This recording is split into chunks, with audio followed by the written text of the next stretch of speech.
اپنی آبرو کھوتی ہیں اور اس کے بعد اپنے گھر کی دہلیز کو پار کر جاتی ہیں. اور آج ڈیٹا موجود ہے، ہزاروں کی تعداد میں مسلمان لڑکیاں آج مرتد ہو چکی.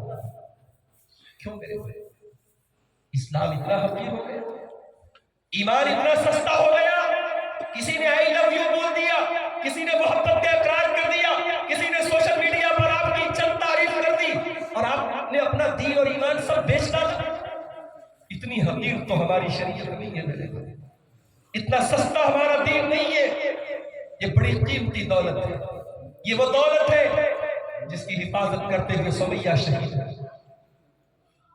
اٹھاؤ تاریخ کے پنے، سمیہ بنت خیاط رضی اللہ تعالیٰ عنہ ابو جہل نے گرفتار کر کے پکڑ کر کے رکھا ہوا ہے.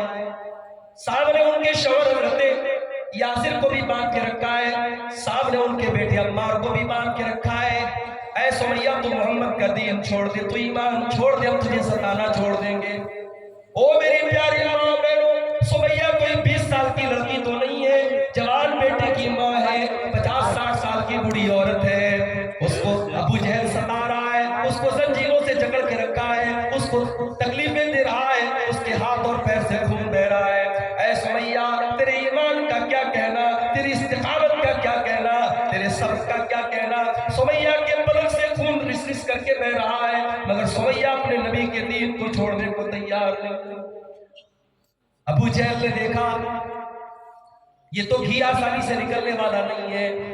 اس نے کہا اے سمیہ، اگر تو نے محمد کا دین نہ چھوڑا، اگر تو نے اسلام کو نہ چھوڑا، اے سمیہ تیرے جوان بیٹے کے سامنے ہم تجھے ننگا کر دیں گے، تیرے بدن سے کپڑے اتار دیں گے. او میری پیاری ماں بہنوں، ایک عورت کے لیے اس سے بڑھ کے شرم کی بات کیا ہوگی، اس سے بڑھ کے غیرت کی بات کیا ہوگی. ایک ماں کو اس کے جوان بیٹے کے سامنے ننگا کر دیا جائے. مگر میرے پیارے بھائیوں، حضرت سمیہ نے اس اذیت کو بھی گوارا کر لیا.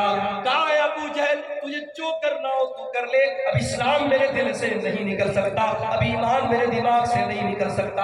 اور چشم فلک نے وہ منظر بھی دیکھا، دنیا کی نظروں نے وہ منظر بھی دیکھا. جوان بیٹے کے سامنے بوڑھی ماں کے کپڑے اتار دیے گئے، اس کو برہنہ کر دیا گیا، اس کو ننگا کر دیا گیا. مگر میرے پیارے بھائیوں، حضرت سمیہ نے اپنے دین اور ایمان سے سمجھوتا نہیں.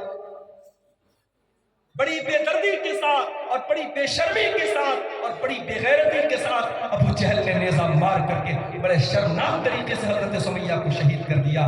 سمیہ شہید ہو گئی، مگر انہوں نے اپنے دین کو نہیں چھوڑا. آج ہمارا دین فیس بک اور انسٹاگرام کے محبت بھرے چند جملوں سے ہمارا دین بک جاتا ہے. میرے بھائیوں، یہ غور کرنے کی بات ہے. اللہ کا عذاب ایسے ہی نہیں آ رہا ہے، یہ مصیبتیں ایسے ہی نہیں آ رہی ہیں. اور سیمانچل سے لے کر نارتھ سے لے کر کے ساؤتھ تک اور پوری دنیا میں آج ہم ذلیل و خوار اسی لیے نہیں ہو رہے ہیں.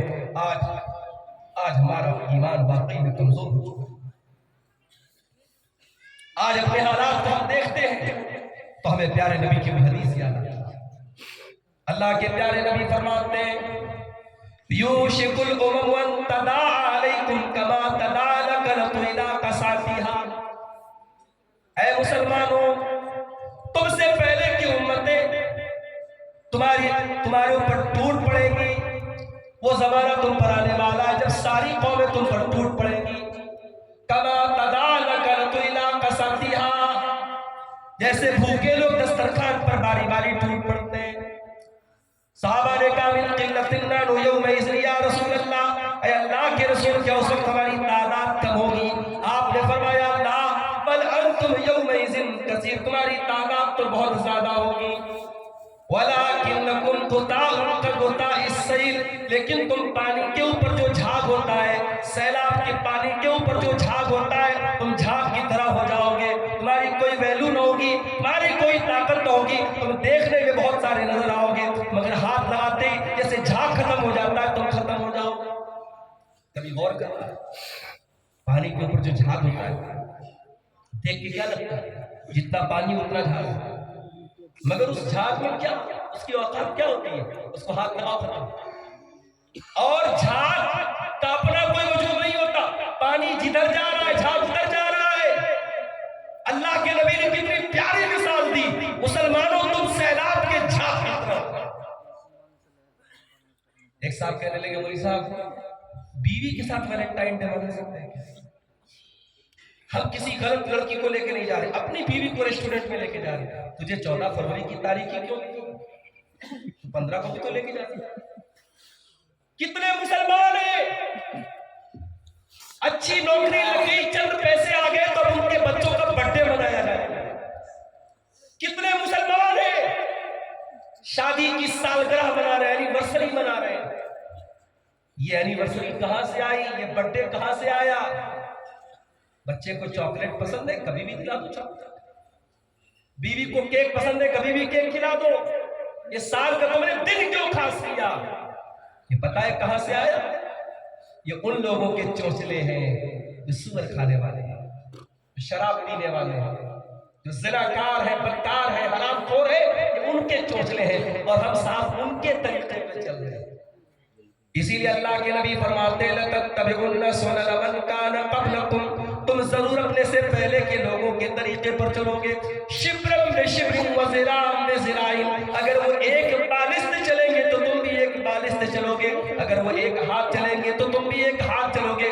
حَتَّى لَوْ سَلَكُوا جُحْرَ ضَبٍّ لَسَلَكْتُمُوهُ، تم سے پہلے کی قومیں اگر کسی بل میں چلی جائیں، کسی جانور کے بل میں سوراخ میں چلی جائیں، تو تم اتنے پاگل ہو، اتنے اندھے ہو جاؤ گے ان کی تقلید میں، ان کے پیچھے تم سوراخ کے اندر چلے جاؤ۔ اللہ کے نبی نے فرمایا کہ تم سیلاب کے اوپر جو جھاگ ہوتا ہے وہ جھاگ ہوتا ہے۔ اللہ تبارک و تعالیٰ دشمنوں کے دلوں سے تمہارے دبدبے کو ختم کر دے گا اور تمہارے دلوں میں وہن ڈال دے گا۔ صحابہ نے کہا اللہ کے نبی وہن کیا ہوگا؟ آپ نے فرمایا حب الدنیا و کراہیت، تم دنیا کے چاہنے والے، دنیا سے محبت کرنے والے، دنیا کے لیے مرنے مٹنے والے نہ۔ مسلمانوں سے اپنے دل پر ہاتھ رکھ کے بتانا، صبح جب نیند کھلتی ہے تب سے لے کر رات میں بستر پہ سونے تک کتنی بار موت کو یاد کرتے ہیں؟ ارے مولی صاحب کیسی بات کریں، موت کو کون یاد کرتا ہے؟ ہر آدمی تو زندگی کی بات کرتا ہے، بیوی کی بات، بچوں کی بات، روزی روٹی کی بات، دکان کی بات، مکان کی بات، پالیٹکس کی بات، موت کی بات کون کرتا ہے؟ میرے نبی موت کی بات کرتے ہیں۔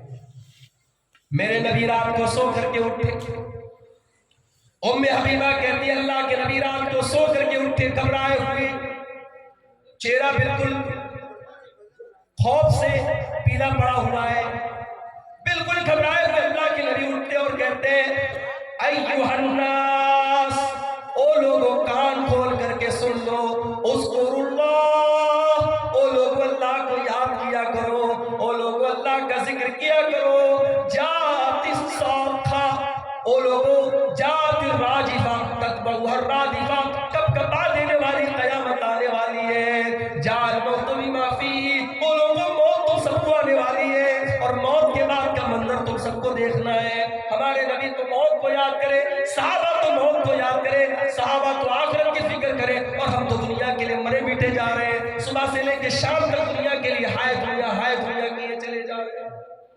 حب الدنیا، تم دنیا سے محبت کرنے کا۔ میری ماں اور بہنوں، کبھی موقع ملے تو اپنے نبی کی بیویوں کی زندگی کو بھی پڑھ لینا، انہوں نے کیسی زندگی۔ آج تو تم نے شوہر سے کہا گوشت لے آؤ، شوہر بیچارہ کسی وجہ سے گوشت نہ لے آیا تو 4 باتیں شوہر کو سنا۔ تمہاری بہن کی شادی ہے، تم نے کہا مارکیٹ میں ارریا کی فارمیس گنج کی مارکیٹ میں تم نے کہا یہ 5000 کا کپڑا ہے مجھے دلا دو، شوہر کی بیچارے کی تنخواہ نہیں ملی ہے، پیسہ نہیں ملا ہے، مزدوری نہیں ملی، اس نے کہا چلو بعد میں دلا دیں گے، میں غصہ آ گیا۔ تم تو ایک ڈریس پر کمپرومائز کرنے کو تیار، تم تو ایک کپڑے اور ایک کھانے پینے کی چیز پر سمجھوتا کرنے کو تیار ہے۔ میرے نبی کی بیویوں نے اپنے شوہر کے ساتھ کیسے دن کاٹے ہیں۔ اللہ کے نبی کی پیاری بیوی حضرت عائشہ فرماتی ہیں 2 مہینہ گزر جایا کرتا تھا، ہم 3 چاند دیکھ لیا کرتے تھے۔ وَمَا يُوقَدُ فِي أَبْيَاتِ رَسُولِ اللَّهِ صلی اللہ علیہ وسلم نار، اللہ کے نبی کے گھر میں چولہا نہ جلتا تھا۔ 2 مہینے تک اللہ کے نبی کے پورے گھر والے اور آپ کی پوری فیملی کھجور کھا کر کے اور پانی پی کر کے گزارا کیا کرتی تھی۔ یہ اس امت کی ماں کا۔ آج تو ہمارے پاس پیسہ آتا ہے کہ اپنے بچوں کو اچھا مکان لا کے دیں۔ ہماری زندگی کا مقصد تو یہی رہے، زمین بنا لے، جائیداد بنا لے، مکان بنا لے۔ نبی نے کیا بنایا؟ کبھی غور کرنا، تمہارے نبی نے نبی کی 9 بیویاں رہتی تھی ایک ساتھ، چھوٹے چھوٹے کمرے تھے، وہ کوئی سنگ مرمر کے کمرے نہیں تھے، کوئی ماربل کے کمرے نہیں تھے، کوئی ڈیزائن نہیں بنا تھا، مٹی کے چھوٹے چھوٹے کمرے تھے۔ اور صحابہ کہتے ہیں ان کمروں کی ہائٹ اتنی تھی ہاتھ لگاؤ تو چھت کو چھو لیتے تھے، کھجوروں کے تنے کے پلر ہوتے تھے، چھپر کی چھت ہوتی تھی، مٹی کا فرش ہوتا تھا۔ یہ نبی کا گھر تھا میرے۔ ہمارے گھروں میں ماشاءاللہ ماربل بچھا ہے، ٹائلز لگی ہے، ہمارے گھروں میں سب کچھ ہے، مگر محمد اکرم کے گھر میں کچھ نہیں تھا، مٹی کا گھر تھا، مگر یہ گھر اتنا برکت والا تھا، اس میں جبریل آتے تھے، اس میں قرآن اترتا تھا، اس میں دن رات اللہ کی رحمت اترتی تھی۔ ہمارے گھر میں کہاں سے اللہ کی رحمت اترے گی؟ کسی کے گھر میں کتا رکھا ہے، کسی کے گھر میں تصویریں رکھی ہے، کسی کے گھر میں گانا بج رہا ہے، کسی کے گھر میں رات کو موبائل پر گندی فلمیں دیکھی جا رہی ہیں۔ ہمارے گھر میں سب کچھ ہے، اللہ کی برکت اور اللہ کی رحمت۔ حب الدنیا و کراہیت الموت، مسلمانوں تم دنیا سے محبت کرنے لگو گے اور موت سے نفرت کرنے لگو گے۔ میرے نبی نے کبھی دنیا سے محبت نہیں کی۔ چٹائی پہ آپ لیٹے ہوئے، ترمذی کی روایت ہے، چٹائی سے آپ اٹھتے، آپ کی پیٹھ پر چٹائی کے نشانات پڑے ہوئے ہیں۔ صحابہ کرام نے کہا اللہ کے نبی لو اتخذنا لک وطان، آپ ہمیں اجازت دے دیں ہم آپ کے لیے گدے کا انتظام کر دیں۔ آپ نے فرمایا اے میرے صحابہ مالی ولی دنیا، میرا دنیا سے کیا لینا دینا ہے؟ ما انا الا کراکب استظل تحت شجرۃ ثم راح فترکها۔ اے میرے صحابہ میں تو دنیا میں ایک مسافر کی طرح آیا ہوں، ایک پردیسی کی طرح آیا ہوں۔ پردیسی کسی دوسرے شہر میں جاتا ہے، کسی پیڑ کے نیچے آرام کرتا ہے، اس پیڑ کو آرام دہ تو بناتا ہے، کچھ دیر آرام تو کرتا ہے، جب تک دھوپ نکلی ہے تب تک وہ آرام کرتا ہے، ثم راح فترکها، پھر اپنی منزل کی طرف چلا جاتا ہے۔ او لوگو یہ دنیا میری منزل نہیں ہے، وقتی آرام کرنے کی جگہ ہے۔ یہ سبق دیا تھا ہمارے، ہم نے دنیا کو سب کچھ سمجھ لیا۔ شاعر کہتا ہے جگہ جی لگانے کی دنیا نہیں ہے، یہ عبرت کی جا ہے تماشا نہیں ہے۔ دنیا سے دل نہ لگاؤ۔ کس چیز پر دل لگا رہے؟ دولت پر؟ قارون کی دولت قارون کے ساتھ زمین میں گھسا دیا۔